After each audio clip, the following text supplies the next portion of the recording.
kale tewali gwe tugamba nti bandi musibye oba ki naye oyo muvubuka badde atera okulabako naye asukkamu ate noonya kabidi akokugattako yavuma nnyo naye nze kyendowooza ekisookawo abantu abali ku sayidi eno bagamba nti fulufiga talina moral authority kwako gwasiba naye kabasibe naye nti kuba naye avuma naye kabasibe naye tumukwestioning nga azzeemu okubaako gwakola ki gwavuma kuba osana tuyinza okuba tetulina abadde asobola kugamba ku fulufiga ntekera okuvuma abaki abantu naye kati wabanga naye alina abasibye olw'okuvuma kati singa naye addamu n'avuma tulina we tumutandikira naye no baavuma baba bamukoze ekyo no Cephco simanyi avuma bwereere nga tewali kyamukoze kati nze nalabako nina kaklipu ke nalaba ono omweru akatono akali mu vidiyo y'omuyimbi naye mumaani omwana oba olumu akisussaamu kamuvuma nnyo ne kati jo bamukute ne bakwatirako ne maama we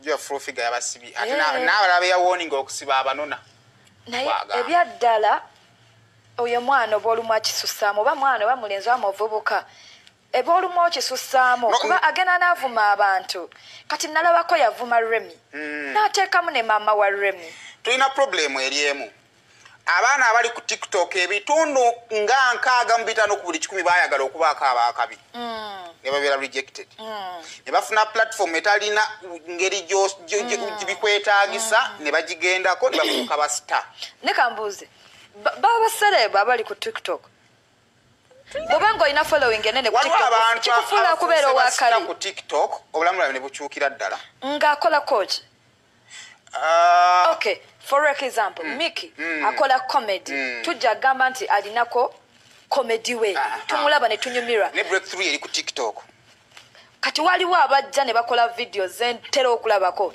ngali mu luyimba lwa ngali mukola challenge z'abayimbi naye afuka serebu afuka ngambako nti yashoyo omunayigira asolo mukubira essimu n'akwata obukadde nga kati nze nalabako nina ka clip ke nalaba ku Valentine ba celebrities abekuba ebifaananyi bateekayo yaleetanga kifaananyi kimu ku kimu nga bw'abavuma kyavuma Maureen Nantuma oyo ngamba kati ate Maureen akoze eki just omuntu okubeerawo ng'onyumirwa kuvuma abantu nga talina kyakoze nova mu bbanga n'omuwa n'otwaliramu abaana be n'otwaliramu bazadde be teri kintu kirumanga kuvuma Nampijja n'oteekamu ne Mama Paulo ali eri minyinya tabitegeera okitegeera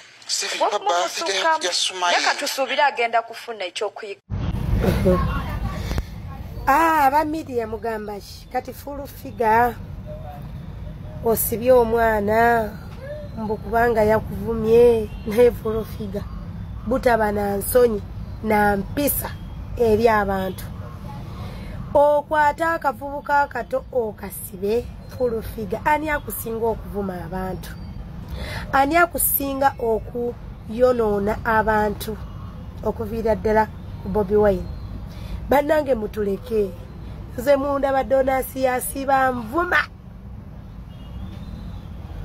no social media bw'oba toyagala kwogerako sigala mu kisenge no media tuvuga speed mundaba lwaki magato wange simuteeka mu kamera you think why media evuga speed naye gwe bw'okwata omuntu nti omusibe munnange oyinza obutamalako ensi yonna ogenda gisiba ng'abatuvuma ng'abatwogerako wavudde ku kyosiba omwana mukulu ate nno waliyo ate agenda okukusabula buto olwoyo yo n'omugamba ki media ekyamazima lwaki abantu abasinga babeera ne families zaabwe ne baziteeka out of camera nsonga ya media engeri gyetuvugamu bino byonna batuvuma ne twerepuka asinga yagenda n'ekyo naye bw'okwata mbw'osiba omuntu mbu kubanga akuvumye nabigezaako ye nali ngenda sibaani naye ne ngamba owaayi kambyesonyiwe akuvumye wano social media li teach for touch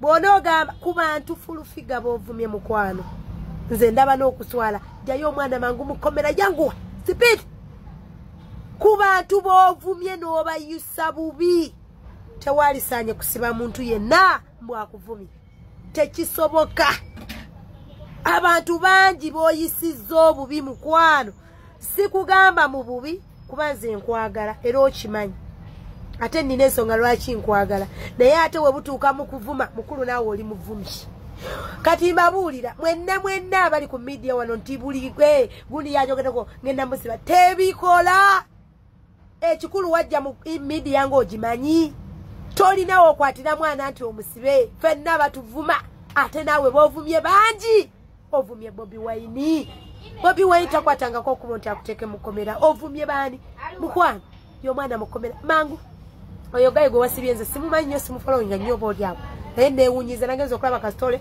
mwamusibye lwakubanga yavuma simanyi yakuvuma eno media woba toyagala bakuvume waliyo eyali avumye ku mwana because tebamulabangako abaana bo bogamba bakulu tewali yali abavumye naye bw'oba oyagala media ekulage teeka ebintu byo mu kamera omagato wange mumulabako.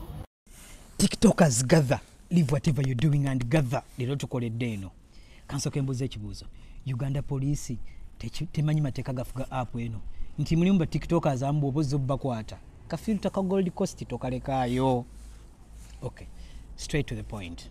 Nze sigenda kwekwekereza ndi omu ku bantu abasanyuse olw'okuba akalenzaako kasuze mabega wa mitayimbwa. Yes, era singa kisoboka bakwongereyoko n'ennaku ezimu.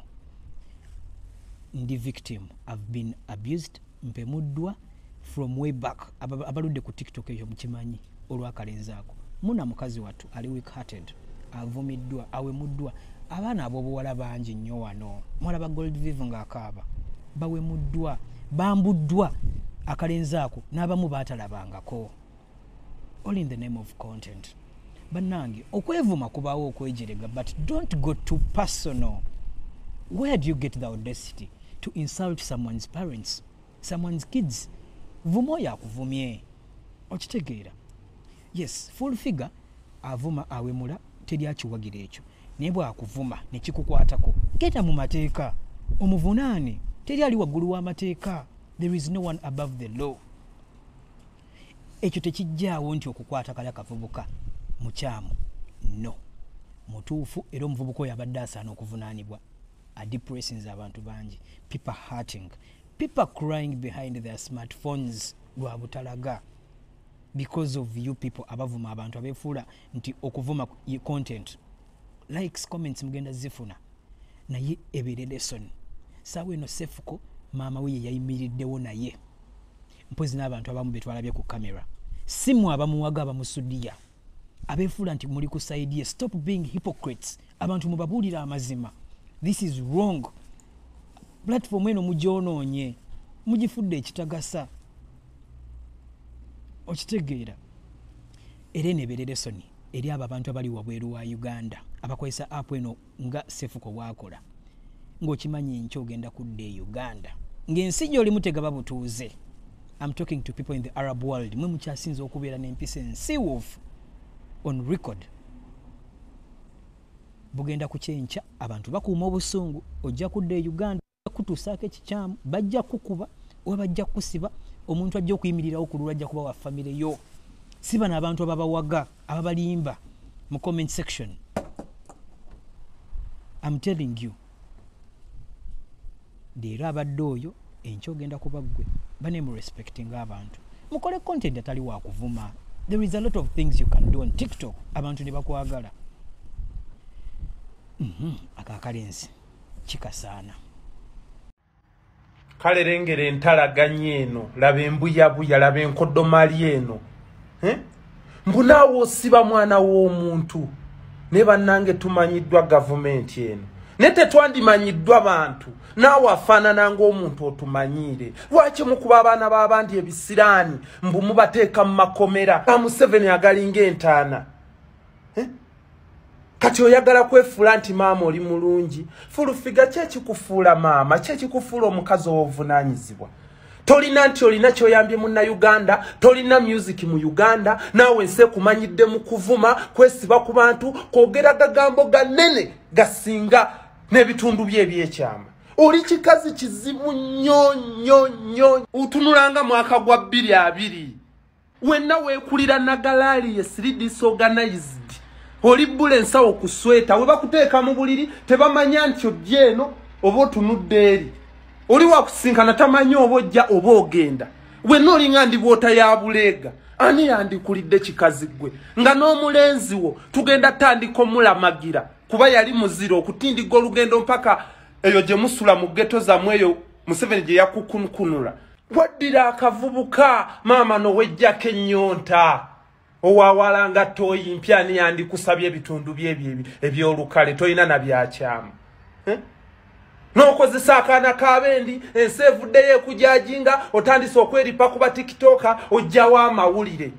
Full figure temufunangako opposition. Musookedde ku Bobi Wine.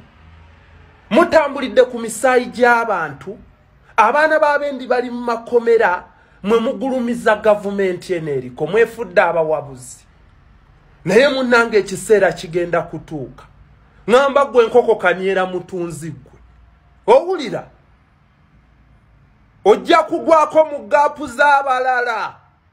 Abakyuka. Ojja kulaba full figure. Tolaba nti mutwogerera nti tetukola mbu bakazi be batuwasa. Full figure newe bakuwa Owino newe bakuwa Kampala. N'endoota buloosi nga nkwe baseeko otulo tufa.